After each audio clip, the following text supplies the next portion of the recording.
Good morning, everybody, and a happy Sunday as we walk into Thanksgiving.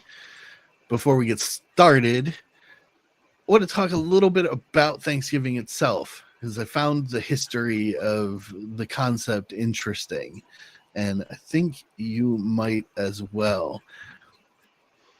In the early years, there were many days of special Thanksgiving. It wasn't just one day a year. There were constant days of Thanksgiving or religious services uh, that revolved around giving thanks for various things. Most of the time, it followed the harvest cycle, and up until 1536, with the English Reformation by Henry VIII, there were 95 church holidays. Now imagine 95 church holidays in a 365-day year, plus every Sunday where people were expected to attend a church. So that's a good third of the year where you were in some sort of celebration, whether it be a feast or for more penitent people, a fasting period, whatever. Days of Thanksgiving and other religious services were constant up until Henry VIII. During the English Reformation, they reduced the number of holidays to 27. And naturally, the Puritans at the time, the Puritan Party, I believe it was called, went the extreme route, get rid of them all. We don't need them. You can do days of fasting during times of crisis as a show of faith and praise and hope that things will get better, but you don't need feasts and services and stuff like that. It was really kind of bizarre. But where that dovetails into the annual holiday of Thanksgiving for us comes from two events. Surprisingly, what we now know of as Guy Fawkes Day in England was originally a day of Thanksgiving. It started in 1606, a year after the gunpowder plot in 1605, what they eventually transformed into Guy Fawkes Day. It was a day of Thanksgiving. Thank God things didn't get exploded, and for about a decade later, 38 English settlers aboard a ship called the Margaret arrived in Virginia. A little over a decade later, I think. 1619, yeah. The charter from the London Company for the Margaret specifically dictated that the day our ships arrive, quote unquote, at the place assigned for plantation in the land of Virginia shall be yearly and perpetually kept holy as a day of thanksgiving to Almighty God. So they commemorated their safe arrival as a day of Thanksgiving. The first annual day of Thanksgiving in what we now know as the United States.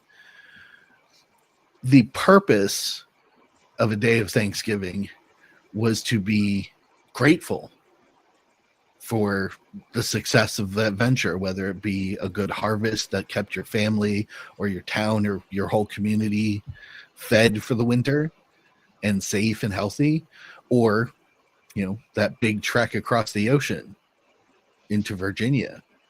And I thought it would be interesting to start with this because our subject today, even though I made it a joke, is what is love? The song Baby Don't Hurt Me. The whole time during our conversation yesterday, that song was playing in my head, by the way. I know. That's why I posted it on X. Before we get right into that, though, let me introduce the fellas, my brothers in Christ, Michael Bacchioni and Jonathan, the Wellness Dad, Yopini. And we get together every other Sunday to explore what the Catholics call the sacred mysteries, the pursuit of God, faith, and discipline in Christ. Now, what was interesting about the conversation, what is love, is it prompted me to go digging for more information, as I always do, rabbit hole.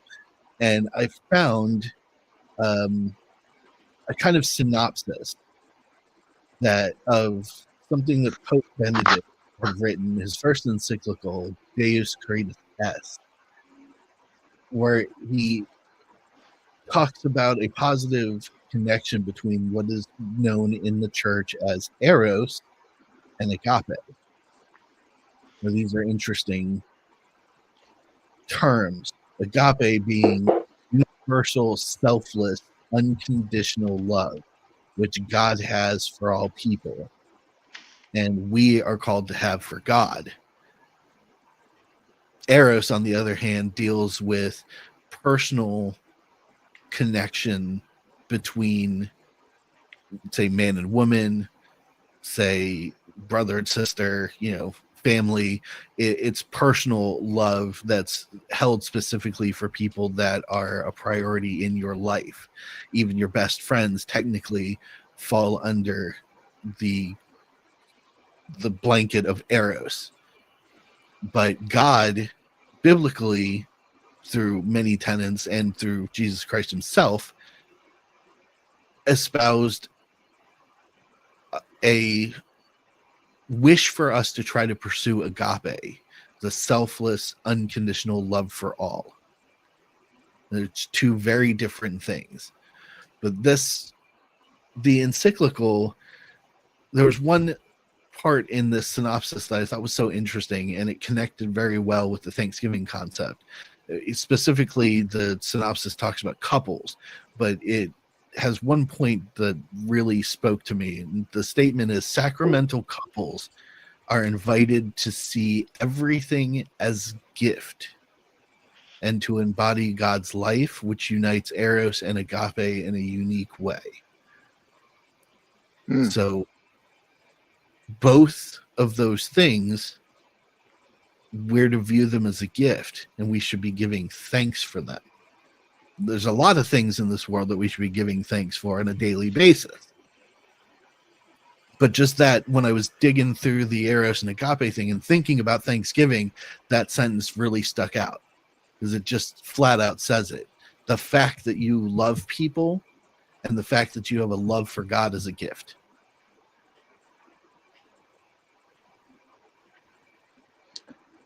Yeah, I think the unification of both is really the goal, because it's, well, one you could say is personal and one is not personal, right? Yes. That's the simplified form, is eros being a personal love and agape being an unconditional universal love.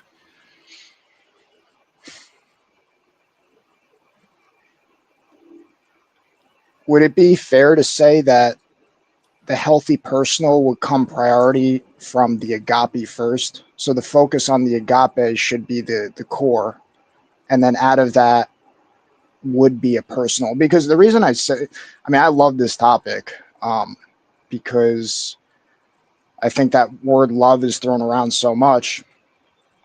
And I think I actually think that's a really good quote, because that really is the balance. But the question is, how do you get that balance? Because it's easy to fall into the trap of taking everything personal, but it's also, one of my dad's favorite words is appreciation, right? Appreciation for the people, and we have a pretty strong bond.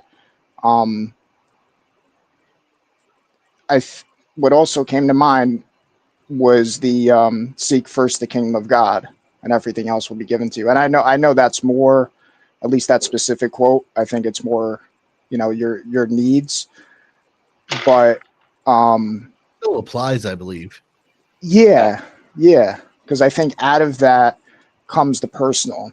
Because I think with a lot of relationships, what comes to mind is, the idea of falling in love. But I think when it's agape primary, you and the person that you're with are focused on God primarily, that unification that you had quoted is it's almost a natural unification, that it's Yeah. personal, but it never gets so personal that the agape focus is lost. It's not easy, Mhm. I think. And I think with Hollywood and all that, it's this kind of, that's the focus, you know? Yeah, romanticism really kind of Yeah. muddies the concept of agape. Yeah, it's It's falling in love versus growing in love. Like that's what Yeah. popped into my brain as you're talking, as you're saying it, Mike. Like, maybe more growing in open love for all sure, things. yeah. It, For a little brass clarity, tack, yeah. God created everything through us. First he created the earth, to go back to Genesis, created everything, and then created us, gave us the dominion over the thing that he created, and we began to create things in it. And if we are of him, then all things that humans create, for good or ill, come from God. And therefore, there should be a baseline, open, conditionless love for all things in the world. Maybe not like sins, obviously, Yeah, but all there we go. things created and in God's name, we'll say. Because it's one of the things that we're called to in the Bible. We're supposed to give God due for the things, the good works that we produce. So all good things that we produce in the world should have a baseline position in our hearts of love. And then Eros, in the unification that Pope Benedict talked about, Eros is an evolution of that between your family, your wife, your father and mother, your children. Their God family is our kind of hierarchy. It makes sense in that way. If we love God above all else, then we love all things that are produced in God's name, good works. And then on the personal level, those people who are high priority in our lives, because it's two different things. The spiritual, our connection to God, and the material, our connection to the people in the material world around us.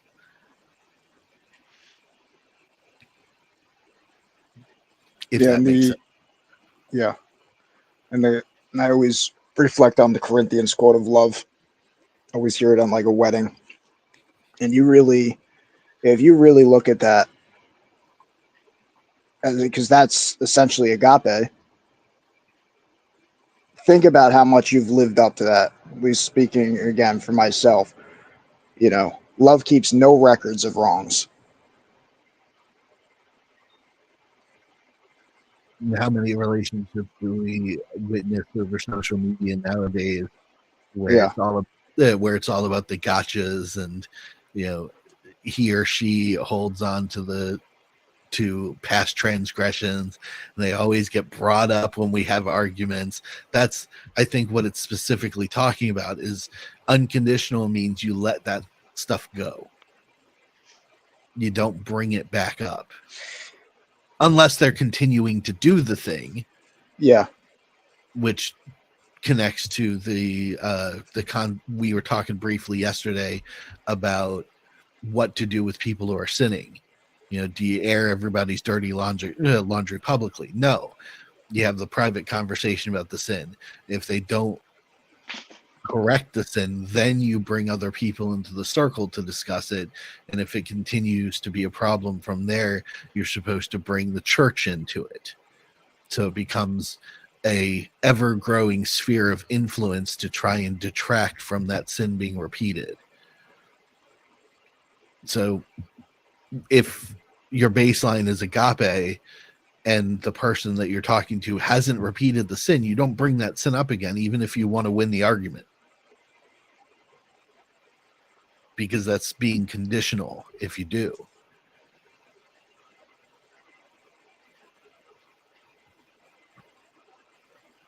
And yeah, our Yeah. human nature just wants to go there so bad. Just because Yeah, it's I like, want oh, to win. yeah, I want to win. Mhm. I want to show superiority over this other being. Yeah, and that's not unconditional love.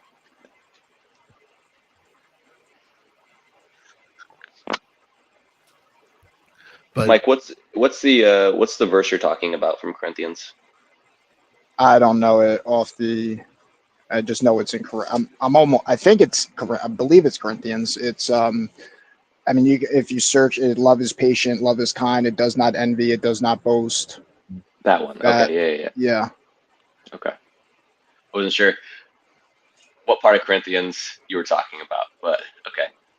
Yeah. I used to have it on a poster, and it's just something I'd reflect on, and I'd constantly see myself looking at it and going, "I'm not being loving right now," and it just, you know, and there's, and we talk about this often, right? It's like it's it's not acting like um you're not holding no records of wrongs, right? Because it's in your heart, right?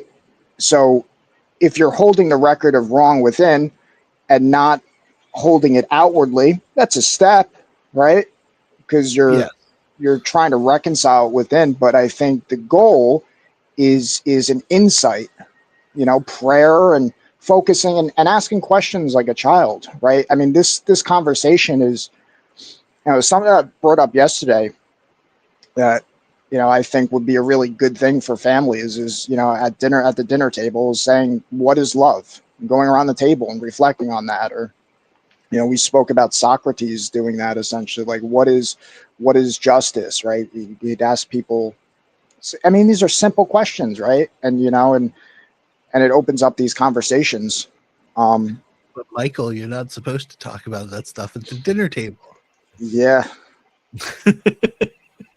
No Because it real starts a fight. conversations. Yeah, because it'll start a fight. Yeah. Yeah, and that's the sad thing, is because the longer that we don't have these conversations, you can see them rippling into the world of different definitions of these standards. And then everybody, what is your standard? The more I've gone into it, that's what's led me to Christ. I've studied philosophy and all these different things, and it just, I've always said that, because the Bible is a big book, right? There's a lot of history and there's a lot of studying, but at least the starting point, I always say, is try to find something that Christ said that you disagree with. I can't. I've wrestled with it. I've questioned it, and at the end of reflecting on it, there's nothing that he says. You just read any quote that Christ says. Of course, there's context with things and trying to understand it further, but like, that's why he's the standard. Mm-hmm. The Bible, the Old Testament, New Testament. There's so many conversations to be had, and understanding it. But I think that's why it's such a great starting point. Um, the uh, the New Testament. I like going to the beginning first. I think it helps. It just, for my mind, the chronology of being able to see the evolution of the ideas is their baseline, very simple in the Old Testament. And then they continue to simplify, but as they simplify into the New Testament, they have a greater connection to a larger realm of things, which I find really interesting. The more the definitions shrink, the broader they catch.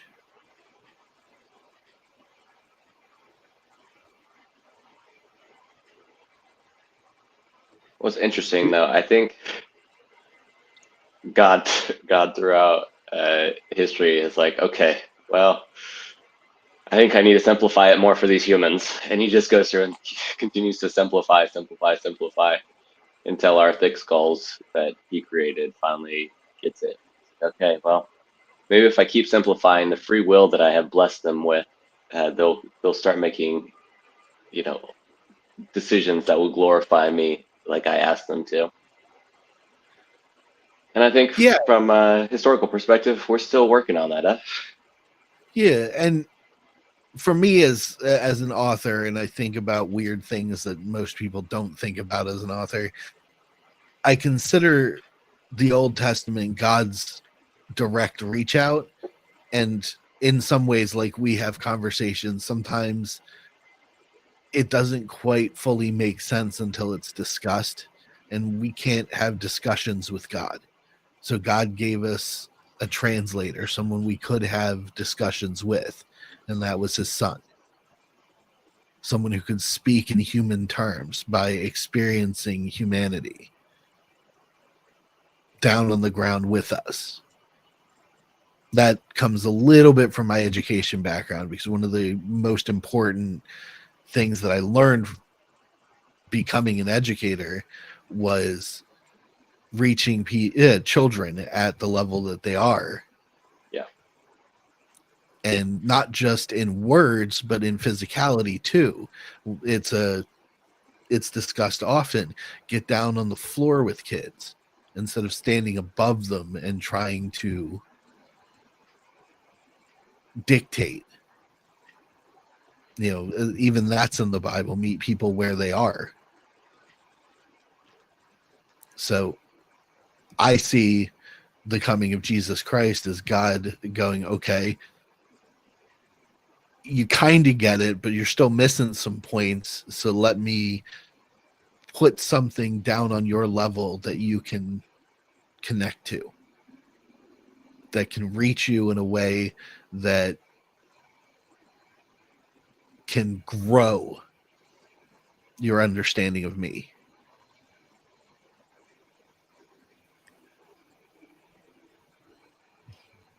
I really like that baseline, Mike, of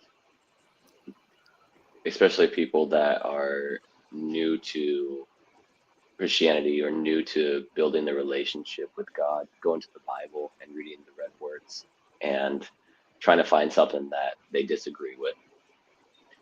That's That's a good I've one. never heard it expressed like that before. Because a lot of people just like start in John, start in so and so, but it's like just read the red words and tell me if you disagree with anything. Mm-hmm. Yeah. And it's true. So true. There isn't a word that Jesus said that you could say, I think he was off there. No, he was spot on with everything he said. Parables, everything. Yep. I expect nothing less from the pursuer of paradoxes. Right. True story. Yeah, because I mean, I've shared that meme before, where it's the IQ, and it's like it's the retard on the left, and then the arguer on the top, very intellectual IQ, and then on the right, it's the sage, where it's the sage and the retard saying the exact same thing, but the sage has digested the complexity behind it. And I always reflect on that, and it's just you know, the I think you said something that touches on that. Well, first of all, I'd say that it's going to be different for everybody. So for somebody who wants to go in the Old Testament, go in the Old Testament. Mm-hmm. I can only speak what worked for me, and that might not be for everybody. But that the digestion part, Well, that's where you're the intellectual.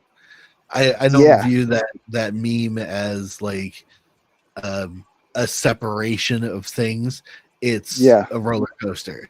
You Dunning start at yeah, Kruger the bottom, effect. not knowing. You go all the way to the top, thinking yep, and then you make it down to the end and realizing that you had it right in the first place just by instinct, which is what the handicapped person is supposed to represent, is just the instinct, the instinctual knowledge of truth. Well, and that yeah, effect is like it's the Dunning Kruger effect, right? So Mm-hmm. it's like that curve of gaining knowledge and wisdom. And I was just in a class the other day and it was talking about growth mindset versus fixed mindset. And people with fixed mindset, they stay at the tippy top thinking that they know everything. But you have that growth mindset and you come down and the wisest amongst us realize how little they know. Yep.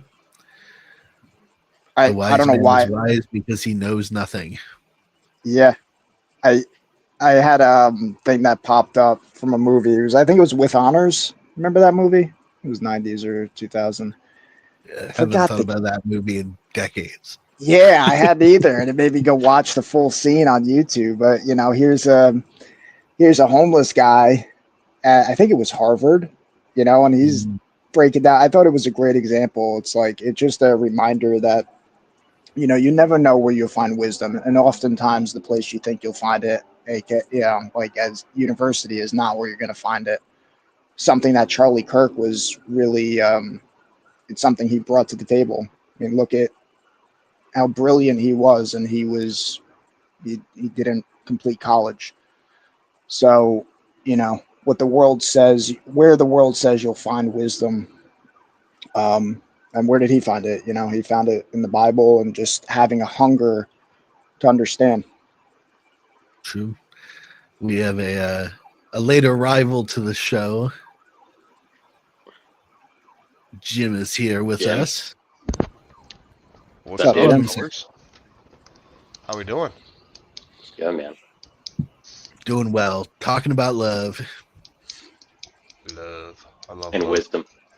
Hmm. Love and wisdom. Yes. Yeah, the big thing with the world, it's they focus on, especially in my profession, being a nurse, the letters at the end of individuals' names, the amount of people that like hold those to some magical regard that I just never quite wrap my head around. It's like it blows my mind because they portray a sense of authority, and the That's what problem it is. is and the problem is it's like there's one authority, and that is God, and that's it. Otherwise, it's like let me start an IV on you and see what color you bleed, because I'm pretty sure your blood is the same color as my blood. So we are human, and we should treat each other as such. And the whole like, oh, I'm a surgeon, so I have the hands of God. It's like, whoa, whoa, whoa. You are a human.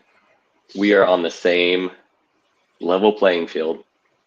Yes, you can do some extra cool stuff that God has blessed you with, but otherwise, we should treat each other like humans. We should treat each other with that eros love that you differentiate. I've never heard that differentiation between eros and agape. Like, we should treat each other with love. Well, let me define those real quick, but I do There's have more, no, to say about that. than the Um, Eros and Agape. There's more than yeah. those two, right? Well, no, No. technically there isn't. The two terms are the universal definitions. Eros, its meanings encompass passion, which doesn't necessarily mean passion for person, but just passion in general, that fire that we have for things. So there is a level of eros to being a Christian in that we have a passion for growing closer to God. But it also encompasses the physicalities, desire, eroticism, sex, that sort of thing. Agape doesn't touch any of those. Agape is just selfless, emotional openness. There's no eroticism involved in that type of love. There could be passion, so that they might overlap, I would say. But real quick on what Jonathan brought up, the letters after a person's name in the medical field, it's the new version of nobility and hierarchy in our society. And even the Bible recognizes that. Render unto Caesar that which is Caesar's. Therefore, that person holds physical dominion over your capacity to survive as the leader of your community. So you give them their due diligence for that. So the same thing can be said of people who take positions of some form of authority. A doctor taking a position of authority over I don't know much about the medical field, so you can correct me if I'm wrong, but like over a group of people in a ward, that's their authority, that's their sphere of influence. And the people who work under them show them deference in the assumption that they have all good intention for the survival of those under their care. Just like you would for a mayor, a king, a baron, whatever. So that, I think that is the point of why people do that. But unfortunately, like we talked about with the meme, you have a lot of folks with letters after their names who are stuck up at the top of the roller coaster and haven't come back down yet. And that's not a thing that you can fault them for, because that's part of the human experience. We all go through that. We all start with the simple instinctual understanding of things, then we have to complicate the hell out of it in order to better understand it and get right back to the simple answer. That's the human condition. But now we can get back onto what is love here. The term agape, we know it as agape, which is if your mouth is agape, it's wide open, you're catching flies.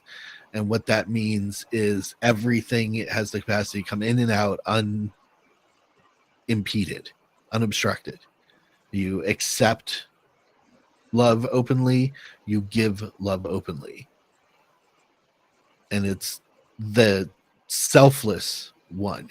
There are people in the world who take the erotic side of that and they, give sexual desire and accept sexual desire openly, but that's not the type of love that God has been trying to call us to pursue. You're only supposed to pursue that with your spouse, which is the basis behind not having sex until marriage. You're supposed to share eros with your spouse, not with everybody in your town. You're supposed to share agape with everybody in your town. But we as humans got that mixed up.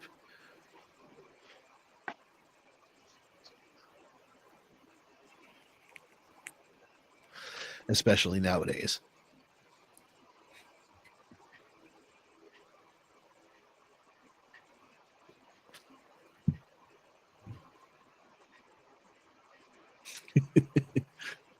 I like watching Michael when his brain starts firing. Well, I mean, I failed that horribly.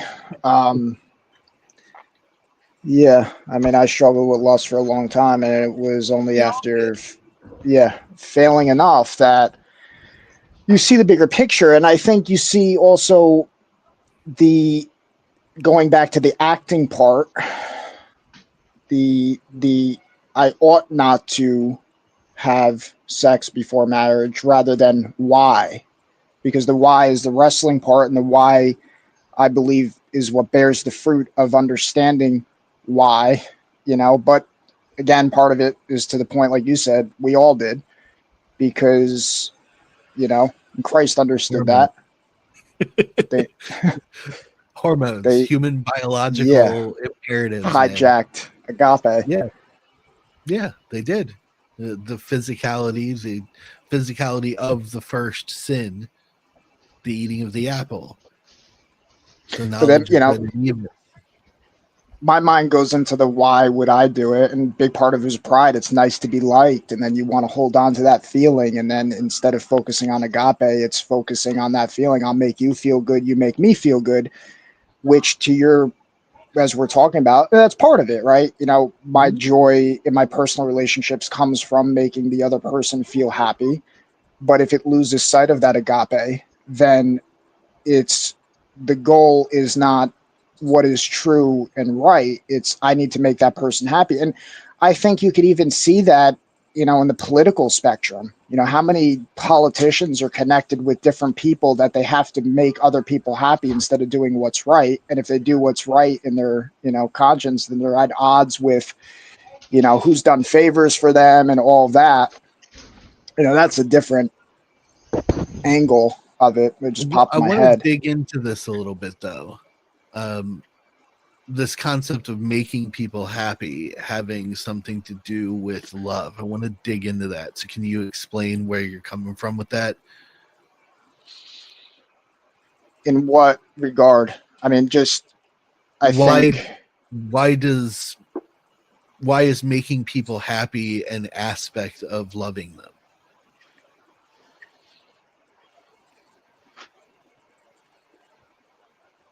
So that's what society tells us. Happy wife, happy life. Yeah, society, the whole world's got the meaning of love all wrong. yeah, that would be the negative aspect. The positive would be, or the truer in alignment with agape would be appreciation. Maybe appreciation and kindness, appreciation. Well, kindness is different from making people happy. That's why I asked. You can be kind to people and they're not happy about it. Yeah. Yeah, because Well, that's why my mom always spoke kill them with kindness. It drives them nuts. Yeah. Well, it even says that in the Bible, burn them with your kindness is will burn them with coals for those who are doing wrong with you, right? So, yeah. Happiness is a reaction. It's not an action. It's something that comes from something else. And that's a little hard to hear because there's a part of us that wants our baseline to be a sense of happiness. Yeah. But if you really sit back and think about it, what is your baseline when you wake up? Empty. Right. And things that you do make you feel happy. Things that you do make you feel sad. Happiness is a reaction. So it's not something that you really can give yourself without doing something else. And therefore, at the same time, it's something that you do to other people that could make them happy, but you have no control over whether or not that does. That's why kindness, which is something that you put out into the world, doesn't always make people happy. So the idea behind this that I think is what it means. I may be wrong, and feel free, anybody who watches this video, to push back in the comments. Giving kindness is the baseline of agape. Not trying to make everyone happy. We get the make everyone happy thing wrong. Was it it may have been P.T. Barnum. You can fool some of the people all the time, but you can't fool all the people all the time. Yeah, it's a great quote. Same, you can apply that to the concept of happiness. You can make some people happy, but you can make all people happy all the time. Thank God, right? Because that's how you learn. That's, I think, a leader to the agape. God, I just can't make everybody happy here, huh? It's like no matter what I do, we've all had that moment, and then it's like that's what a beautiful opportunity for reframe that. Okay, let's focus on agape here. What is right? What is, what is right? And then that's seek first the kingdom of God instead of the kingdom of happiness. And that's the cool part of this line of thought to me was giving kindness openly, trying to strive for that agape, unconditional, selfless love for all people and all things. Giving kindness can make me happy. So I can only cause that reaction in myself by taking a different action. And that different action is exactly what God has called us to do. So again, it's the same alignment. but I don't baseline roll out of bed like, it never happens. That's how I roll out of bed every single day. I don't know what you're talking about.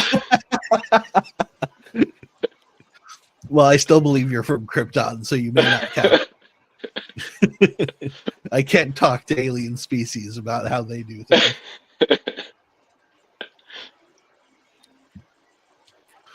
No, it's so true though, and that's kind of to go way off topic, but that's why it's so important, I think,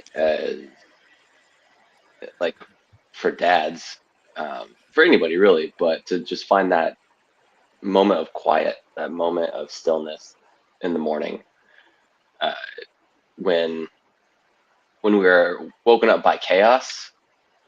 Think about how you feel versus when you wake up under your own volition and just have that stillness in the morning. Like your mental space, at least mine, is Yeah, and so that's much more ready. mostly in your control. Waking up earlier. Exactly. Yep. That's been a pillar of my thing, and I get up really early. But I could roll out of bed at 6, throw clothes on, and run out the door. But I take that 5 a.m. so that I have a whole hour.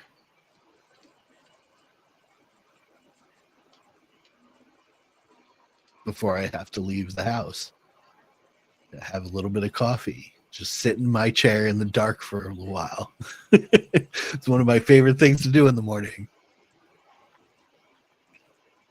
So I'm with you on that one. That is purely within your control. It's hard because we do the back end comes first part. Well, if I'm staying up later, I get to be involved in all of these things that are happening. But takes away from your sleep, makes it harder to get up earlier. At least it does for me. There are some nights where I will FOMO my way into staying up until midnight, and then the alarm goes off at 5 a.m. Gonna pay for that all day long. It's true. But you generally sleep pretty darn well that evening. That's why I work nights. I've worked nights for the past 13 years. And people that tend to say like, oh, I'm not a morning person. It's like, one, if you keep telling yourself you're not a morning person, actually, if you keep telling yourself you're anything or you're not anything, that will become your reality, first and foremost. But True. To be a morning person, quote unquote morning person, I guarantee you, if you have string together a couple of those nights, 4 to 5 hours of sleep, and you go to sleep at a normal time, 9 o'clock, you'll be able to wake up early. Almost guarantee it. Yep. Unless you're burning the candle at both ends for like a week straight, like I did. Yes. Yeah. Then you'll have the 12-hour sleep. But like Exactly, this morning, but this morning I went to bed with enough time to get a full 8 hours of sleep. Still woke up at 7:30. So I woke up a little bit before my alarm went off, just because I had slept for like 12 hours the night before and was nice and comfortable and ready to go. And that's one of the things I talk about this in our men's group a lot. One of the most important things for your sleep, and this is a little bit of self-love oriented, is doing throughout your day the best things that you can do. Not as much as you can do, the best versions of what you can do. You put your best foot forward, so when you go to lay down, you're not laying there wondering if you did the right thing all night. Because that's when I get in my head most, when I'm laying there trying to settle down for sleep. I used to did I talk to this person right? I probably shouldn't have said what I said to them. Now I feel bad. And that didn't come up through the day because I could distract myself with everything that was going on. But once the quiet started, the meditation period, when you lay down and they're getting ready for sleep, all those things subconsciously holding in the back of your head, they come up. So I started with a mindset of I'm going to be the best version of me that I can possibly be every day. And if I do that, then I have nothing to think about when I lay down. And I pass out quick. That's when, like, approaching every situation that you encounter throughout the day from a place of love, right? And like with the ultimate goal Try of to, at least. glorifying. Absolutely, yeah. I mean, with the ultimate goal of glorifying God and hoping that people see Him through you. It doesn't always work because our human nature gets in the way sometimes, and it's there. What did your priest say? Our favorite sin, right? Like, My favorite sin. yeah, Mine. like we all have our favorite sin, and that doesn't mean just sit in your favorite sin. I No. mean, we continue to work on it and grow past it, hopefully, and transform through it, not under our power, but through God's power. What I like But about it is it's a reframe. Instead of dwelling on the fact that I have this sin that I can't seem to conquer constantly, or at least consistently, it's reframing it as a relief. I know that this is my favorite sin. I am going to combat it, but I know why I am combating it, because a part of me wants it.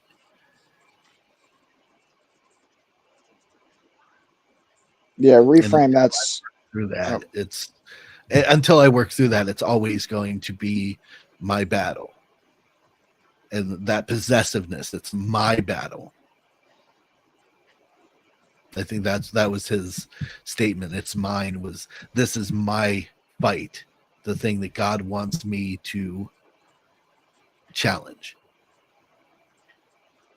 But God wants you to challenge it. But I think to the point where it transforms you into who He created us to be, and then He wants you to give it to Him. Mm-hmm. Because, like, ultimately, it's God. Like, just to put it simply, like, it's God that will transform your heart and your mind to get past that sin. Like, it's not under our own power. I was doing a Bible study the other day, or Bible plan the other day, and it had discussed that, where it's like we're always like, okay, I need to get past this, and I need to, I need to stop drinking. I need to stop, or I need to stop getting drunk, because drinking inherently isn't actually a sin. But I need to stop getting drunk. I need to stop watching porn or lusting or whatever. And it's like, no, it's there's nothing that you can fully do to transform yourself to get past that sin. God is going to transform you, but you need to be humble enough to be able to lay it at His feet. And that's the part we have a hard time with, because we're always so focused on, like, oh, I fell again, and it's like, okay, yes, you did, but did you give it to God? And most of the time the answer is no, because in the moment you're like, I can take another drink, I can turn on a video, I can, X, Y, and Z, your favorite sin. And we just need to give it to God, which is not easy, right? It's not an easy thing to do. Interesting. I think of it That's as a game of whack-a-mole too. Yeah, that's a newer reframe than even I first thought. So that's an evolution of it. In saying it's mine, not giving it up to God, I'm holding it. I can give testimony to the fact that works. What Jonathan said. I struggled hadn't a thought lot of with that. tobacco, and it wasn't until 4 years ago, 3 years ago. What year did I move up here to Glendive? That year, that January, I said I was gonna, New Year's resolution, I was gonna quit chewing, and I sat down and I prayed, and I go, I know I have struggled with this and I've tried, and if you just help with the cravings, I'll do the rest. I'll never look back at it again. And to this day, I never once had a craving. When I've tried to quit numerous times, it always felt like your eyes were popping out of your head, and I didn't have any of that, and I never looked back at it again. So, if you own it, but ultimately give it to him. Hey, I need you. Do this for me. That's worked every time. That's good. Definitely going to chew on that for the rest of the day.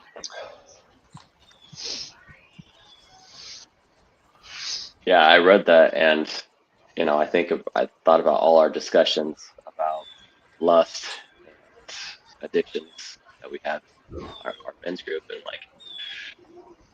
I was like, oh, I need to share this with the guys because we all struggle with something. Everybody has something, and if we are able to get ourselves out of the way and give to God, like Jim was talking about, and I like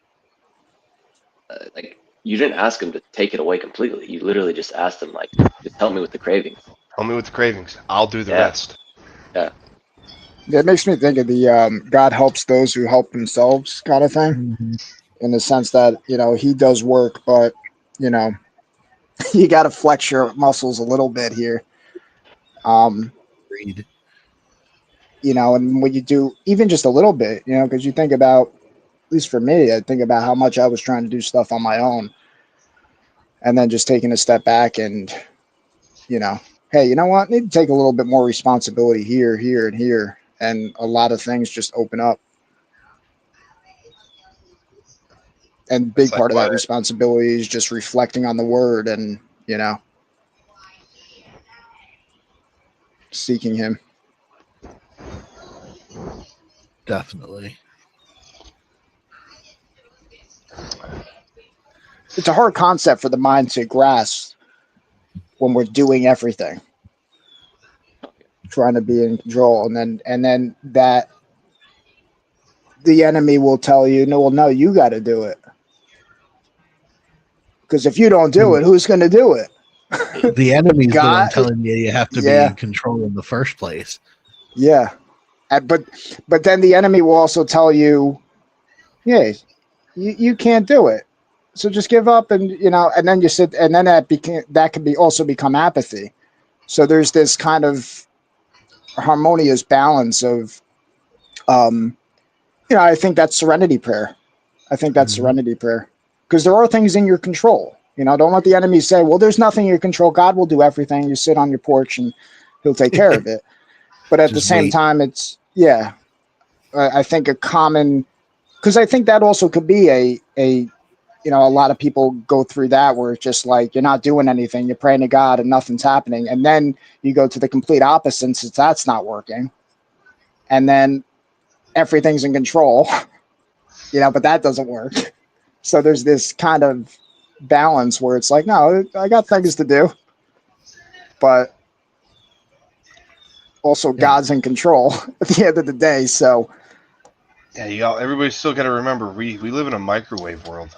I can't remember what podcast I was watching of I like for that. Charlie, and we live in a Impatient. microwave world. Everybody is impatient. They want it now, and yeah, that is good. you go back to the days of Jesus, or even before that. Everything, it took time. They didn't have equipment to sow seed. They did that by hand. Maybe a donkey or two. Baking bread took a couple days sometimes. I mean, it's not all instant, and that's the way it was intended. So you got to remember, it happens in God's time, not your time. Yeah, you Patient. get those clues too. Another thing, Yep. remember, guys, The world we live in, this is just temporary. The flesh, it goes away. What's inside, that's forever. Same thing with love. Love is forever. It's eternal. Agape, yes. Absolutely. Modern relationships fail because of the focus on eros. Yep. Yes. Like, oh, what? How are they loving me? Mm-hmm. And it's like, no, you Even like for you were talking something about. as simple as the sexual desire part. Well, you know, the person that I married no longer looks like the person I was attracted to when I married them. Therefore, they're not good enough anymore. It's so silly. It's childish in a way. Go ahead, Jonathan. I didn't mean to derail you. Just struck me. No, you're good. Yeah, I'm gonna go off on a different vein as well now. Vows, right? When we get married, we take a vow, and over 50% of people throw those vows away when they get divorced. Don't get me wrong, there are actual reasons to get divorced. Like Jesus never says not to get divorced. Uh, Even Moses, I think, or was it Moses? It was Moses. Um, but there are actual reasons to get divorced, in my opinion. And go ahead, Daniel. Correct me if I'm wrong, but those marital vows were the oath that, if broken, were the precipitation of divorce. The point of There the it is. vow Yeah, in the thank you. first place is that you are making an oath to this other person, and if you break that oath, then your marriage bond is broken. And those are grounds for divorce. Yeah. Yeah. So a lot of times it's people just throw those things away, and they're not fully in it to win it. And it blows my mind, like when people have kids together, and then the wife, their bodies change, and the husbands are just like, oh well, looks like it's a used car now. I'm gonna go to the lot and get a new one. Mm-hmm. And I thought you would like that, Jim. But it's like that's kind of how it is for a lot of men, and it's unfortunate And then you got because guys like me who's got a 2020 or 22 Chevrolet half ton, and I downgrade to a 2014 Ford 1 ton. I like the older model better. It's broken. right. But that's prioritizing eros over the agape. Yeah, and Yep. I'll have to look at that quote that you said about unifying eros and agape again, because you said It's it, cool. but I'll share the link to the synopsis because there's a okay, lot cool. to unpack in there. Real quick, the Catholic Church has traditionally presented eros, the passionate expression of love often turned inward toward self, and agape, the expression of love turned outward toward concern for others, as opposing perspectives. That was another one that popped out to me that I was really interested in. It says, in theological discourse throughout the centuries, the church has emphasized agape and encouraged the suppression of eros. It was refreshing and somewhat surprising that Pope Benedict's first encyclical restores the connection between eros and agape. He goes even further, however, in stating that the eros can be positive and that it is essential for agape. By doing so, Pope Benedict sets out a beautiful vision for the expression of love in sacramental marriage. The idea behind it, not so much the sexual side, but the passion side, because that's the word that's used most often. Maintaining the passion for unconditional love. with your spouse is where Pope Benedict believed a marriage could be most successful. Is when the sexual desire changes, like we were just talking about, finding the tires are flat from wear and tearing and having to get new ones. That's for Jim too. But having the passion for the unconditional love, it alters the perspective. Instead of it treating them as someone that you just love universally, there's a passion for their personal expression of love for your spouse, regardless of the changes that are outside of their control. Obviously, like, for example, a lot of social media arguments and things come up because, say, the wife has had a couple of kids, but also put on a lot of weight and not done anything to make themselves healthy. And then the guy finds his eye straying, and then everybody gets mad. Well, there's personal stuff in that the wife has failed on, her own sense of love for herself and not keeping herself healthy in the first place. There's complete control over that thing, as opposed to, say, having cancer, for example. You can't control getting cancer. You can control being 400 pounds. Yeah, and I think that ties into the happy wife, happy life element, because that what is in control can be communicated. In a sense, can you ever tell a woman she's overweight? Yes, you should. I think that's an element of love. How you do it, there's, you'll go, you're a fatty, but that's not being agape about it. Correct. You just say being agape about it is, look, you're overweight and unhealthy, and I want you around. We need to correct this.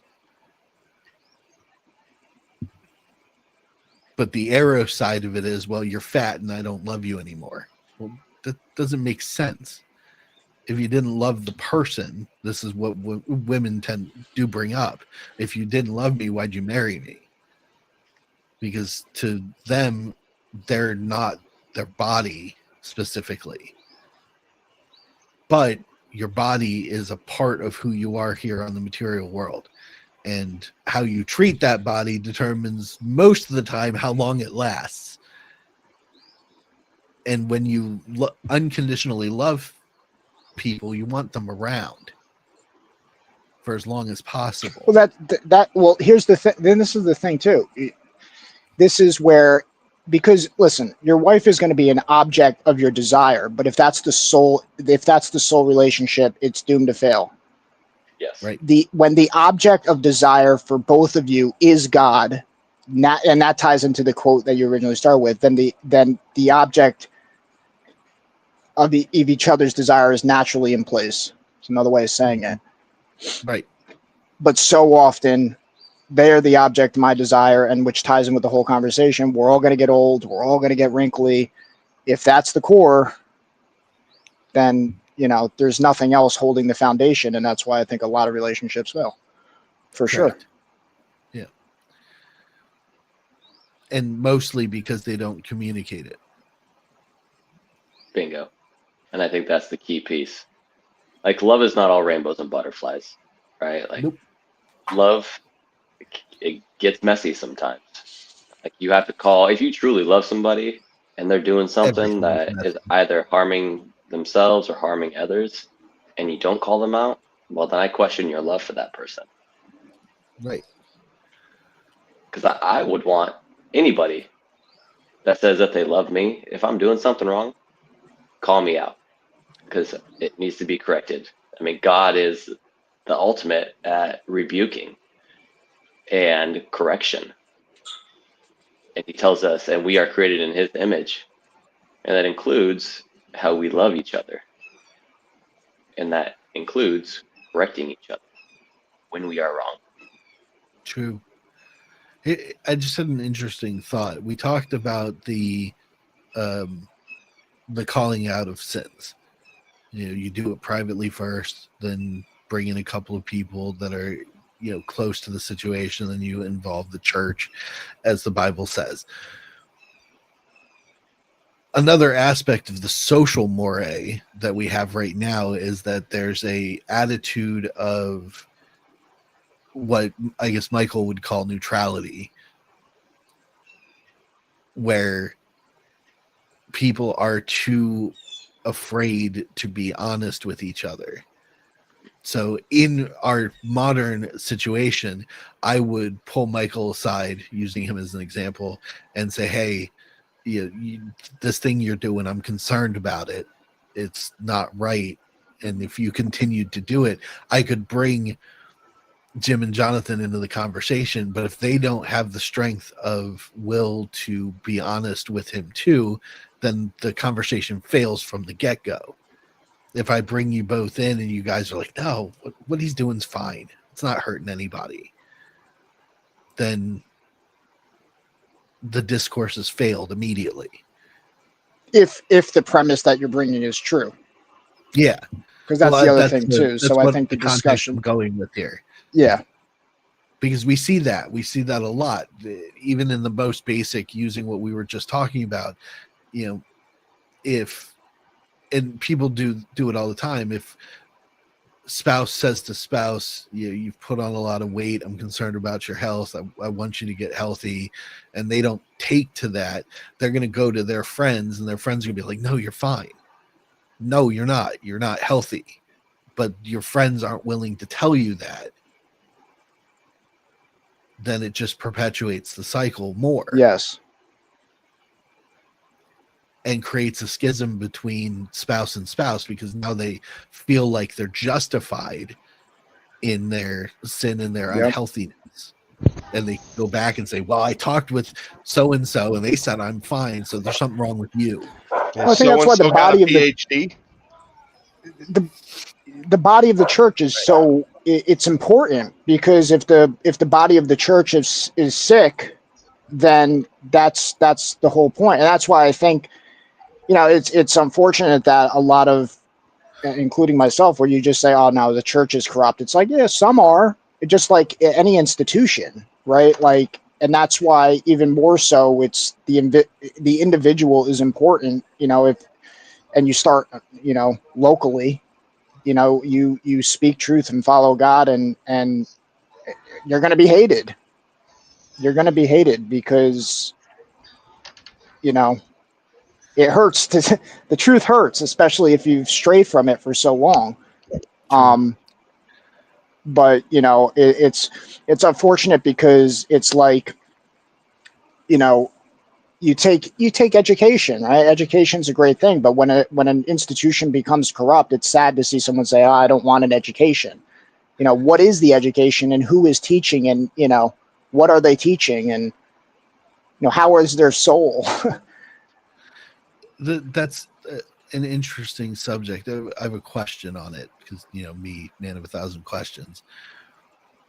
Can an institution, the concept of an institution, actually be corrupt, or is it the people within the institution that are corrupt? I think both. I think an institution can be founded on a false belief, but I also think that it can be founded on a true belief. And I think that's part of the issue, is because what I believe to be true, what we believe to be true, may be absolutely different than other people believe to be true. But that's why our standard is the Bible. So, but then you could even tie it up, and a lot of people do. That's why I asked, because if you consider the church to be a extension of the biblical, which would be the truth, then a church couldn't be corrupt. It would be the people within the church that are corrupted. And that's why I default oftentimes, because I still have, there's the Orthodox Church, there's the Catholic Church, there's all these different churches. Are they all right? And then that's why, for me, it's like that meme from one side to the other. It's like the other side says, it starts to simplify it, to bridge the gaps, in the sense of like, what did Christ say?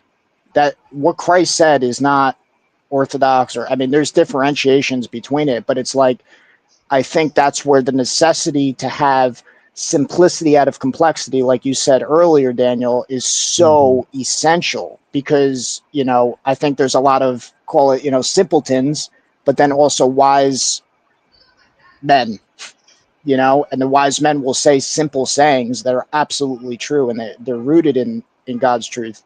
And there's people who just parrot wise words, but it's not received. And I think the complexity allows you to have the, as you said also earlier, meeting people where they are. If you parrot a Bible quote to someone who's angry, you know, versus having the wisdom rooted in it, then I think that maybe use a different quote to reach that person, and that has more, you know, connection, rather than saying this is right. With that, I go back to a long conversation we had long ago about the giving and receiving of things. What you give, you have no control over its reception. Yeah. So you can, in some way, kind of scattershot and be like, okay, well, if this quote didn't strike, maybe this one will. But it's still a maybe.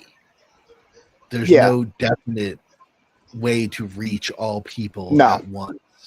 So it's, I think it's less important to worry about overcompensating than it is to just act in the simplified. You know, whether I guess what I'm just saying is, as you grow in wisdom, I think your capacity to reach, I think you have a capacity to reach more people, but that goes without saying. And I think in the wisdom, there's a letting go of that as well. That's tied in with the wisdom, is that you can't. But I think as you grow in wisdom, you may be able to, you know, I guess the best way I could say it is this, is that I like to look at wisdom, either resolution, like TV resolution. If as you grow in wisdom, you're reflecting Christ, Christ is like ultimate K, right? And like we're at 1080 and we're going to 4K as we understand more and more. But even if you're being reflective completely of Christ, it doesn't mean the other person's going to listen. But I think as you're rooted more and more in Christ, you understand that, and there's not a push and forcing and coming up with different ways of saying it. But what I'm saying is that there's a clearer picture. But yeah, no, you're absolutely right. If someone is, I mean, and the person, if you truly are reflecting Christ, if someone is at, you know, 1 pixel, you know, they can't appreciate that. But I think the more you're aligned with Christ, you understand that, and that's where it goes. It cores in with the dust your feet off, and you know that going into it. I think Jim actually hit the nail on the head there. Wisdom, in my opinion, is the patience behind sharing information. Is using your example, if someone's at 1 pixel and you say something to them, they're not going to find relevance to it until they get to, say, 1080. Yes. But when they get to 1080, that will come up in their mind again. It happens all the time to me. I assume it happens to everybody else. Could be wrong, but you know, things don't make sense, like what Jonathan and I experienced earlier with my interpretation of my favorite sin. They don't make sense until you're at the time to process it. So wisdom, actual wisdom, is in the patience of sharing the information and waiting for it to become relevant to the other person. Which would be included in the 8K and 4K if truly rooted in Christ. Yeah. So it's less about how, like I said, the overcompensating of like just firing off various quotes in the hope that one's going to stick right then, and more which would be talk about a lot, sowing the seed. You know, which you would leave still be in the intellectual. yeah, Because from the intellectual, if call intellectual, 2K or whatever, I don't know, going off this analogy, but the higher the alignment, that patience is rooted in it. But to your point, I think that individual would still be at that pinnacle where it's like, well, let me come up with what is the, I would say it's something different to this person, and there's a different quote that might reach. You're still at that intellectual. I think the more you're in that alignment, that goes with that 100%. It is the patience. The 8K is not more things to say. It's actually more rooted in Christ. I'm just using that as an example, because then we can go 16K, and that just even ties into that highly intellectual, which, the more I feel, the more the 8K mottos are what you said earlier. It's like the only thing I know is I know nothing. right. I don't know how this is going to land, but the point is that it has to be said. Yeah. And when it lands for them, that's what's important. And I have a strong belief in the separation between wisdom and intellect. I can know many things and not be wise, because wisdom is in the patience of the share of the information and the seed sown, not so much in the information itself in the moment. There's that microwave factor. We want the light bulb to hit right then and there when we're staring at the person. And there's a part of us that gets something out of that. There's a feel good for that needs to be separated. If your goal is agape, because then it's no longer about you, the person speaking the information. It's about the person receiving it. Yes. And I also think it ties in, that bridge is the element of faith, which which the faith element is, I'm not going to say it perfect, but I'm going to speak what I believe at where I'm at, period. And what comes with that, which stops a lot of people, including myself at different points, is I'm afraid, what if I don't say XYZ? But the alternative is, I'm going to speak what I believe, be it as it may. And from that, if it doesn't land, I can reflect and say, hey, could I have said this better? There's the growing out of that. But if you get stuck, I have to say it perfect, you'll never grow to your fullness. Right. And that's the faith element. And I think that ties into the point. You speak what you believe. It can't come out perfect all the time. And that's the paradox of it, is the more you just speak what you believe where you're at, the more you'll grow it, and the more mistakes you'll have, and the more mistakes you make, good, which is contrary to the ego. I have to be perfect. The impatience. Yeah, the impatience. I have to do it right now. Yep, that's a big tenet. Fail, make mistakes. It's fine. That's a cool reframe. Kill you, but in that, most of the time it's not going to kill you. You can grow from it, and it's really the best way to grow in anything, is just to make mistakes. Yeah, one of my favorite quotes is, failure is not futile, it's feedback. Yep. Unless, of course, it is futile, but very far and few between. If you live under the supposition that what you say, grounded in truth, grounded in God, may not be received immediately, but will be received eventually, then it's not possible for you to consider anything to be futile. Well, I'm saying, unless that failure leads to death, like you were just saying. Yeah. True. But then, then, it's not futile, right? Because then we get to go to heaven. Boom. That's awesome. But I think like Gladiator. First attempt in learning, fail. First attempt in learning. I like that. That's great. when in Gladiator, when Maximus says, I will get my vengeance in this life or the next. There's an element, obviously vengeance is God's, right? And this is a movie, but there's an element of conviction where it's like, you're not going to get away with this even if you kill me. So there's something that there's the eternal factor there. Mm-hmm. Indeed. Well, we're coming up on the hour-and-a-half mark where we're going to wrap up here. So any final thoughts, gentlemen? I'm going to stop Love talking. one another. I'm going hard.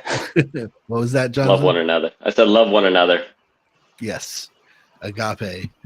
Selfless, unconditional love for all of God's creation. Yeah. I think be where you're at. I really like that. Just be where you're at. Something that's a trap I fell into. Everything. Yep. Like we were talking about yesterday, I still can't wrap my head around being invested in things that are happening on the other side of the world from where I am. But social media gives us that impatience factor, that FOMO sensation. Like if I see it, then it's something that I have some sort of sway over.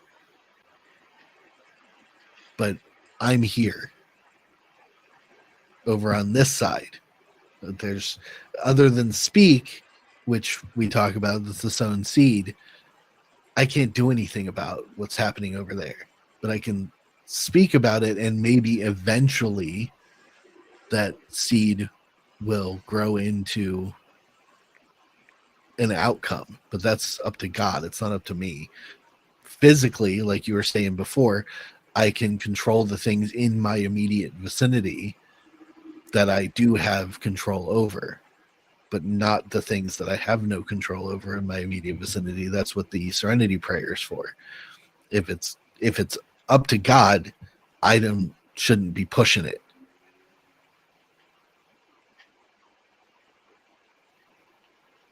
But if it's up to God moving through me, then I work for it.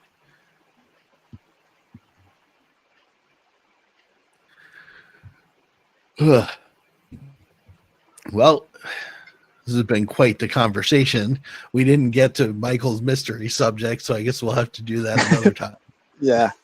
To touch on it, it's essentially challenged on, if someone said, well, what are your it'll make more sense when I bring it up, but essentially if someone challenges you, what's your proof of being spiritual? Do you tell the person, that your resume of your spiritual, dots, or how do you go about that? Right. What's that? What we were talking about yesterday a little bit. Yes. Okay. Yeah. I'll bring it up next time. Yeah. That's an interesting one. We could probably do an entire hour and a half just on that. Yeah. That ties in the Christian scorecard. I got some opinions on that one. It's a good topic. Yeah. Well, let us wrap up today. We'll start with Jim since he's the newcomer. We'll throw him in the hot seat here. We do our outro.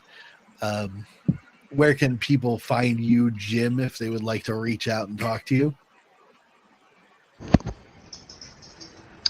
Oh, that's a good question, because I don't technically give out my information. I'm not one. I guess you could find me on Facebook at James Meredith, MERIDETH. Right on. Because that's what it's about, the fellowship of it. If somebody watches our little conversation here and they like what you had to say, you can help them pursue their closeness to Christ a little bit. And we have a men's group. If you're interested in joining in our Saturday conversations, you can reach out to any one of us and ask to join. Jonathan, you can go next. Yeah, I'm on all socials, Instagram, X, at _wellness dad. reach out to me for anything. Just like Daniel said, I'm happy to talk, listen, and just give you my love, because that's what we need. Occasionally, you can catch him flying over Metropolis now and then, and maybe you can reach out to him that way. That's what I do Saturday afternoon. I swear, one of these years, I'm gonna get that Superman costume and for you. We're gonna do pictures because, dude, like, look at the guy, Clark Kent, right there. Just get the glasses first. Let's get the glasses first, and then we'll go from borrow there. mine. Oh, Yeah. dude, I have some glasses. Okay, all right. Next Sunday, I'm bringing the glasses out. There it is. Blue light. There it is. They're blue light blockers, but I'm doing There you it. go. Those are great. All right, Michael, where can everybody find you? Maybe they want Right to here. some boxes. Right here on YouTube. I don't expect you Other to side. remember how to type my name. Or is it? Yeah, I don't know. No, So- Mike, it's right here. It's here? There it is. There it is. Because I'm on my phone, so it's a little different here. Yeah. So just type that in, Life Talks on YouTube. Just as it's evolved, as I said, it just become about Christ. So trying to understand it and not just parroting Bible verses, because I want to be a Bible thumper. I want to understand the wisdom of it day by day, like these conversations. Absolutely. That's the goal of Copying Christ. That's the goal of our Saturday conversations most of the time. Just trying to make sense of the Word of God and the world we live in together. I am Daniel P. Riley. You can find me on X at Mr. DP Riley or here on the Whimsyland Literary Channel. And you can reach out directly to me on whimsyland.org through the Contact Us button if you want to talk, or if you're interested in learning how to write your story, because everybody has one. I think we'll end the stream like I usually do and just say, get thee to church. Bye, everybody.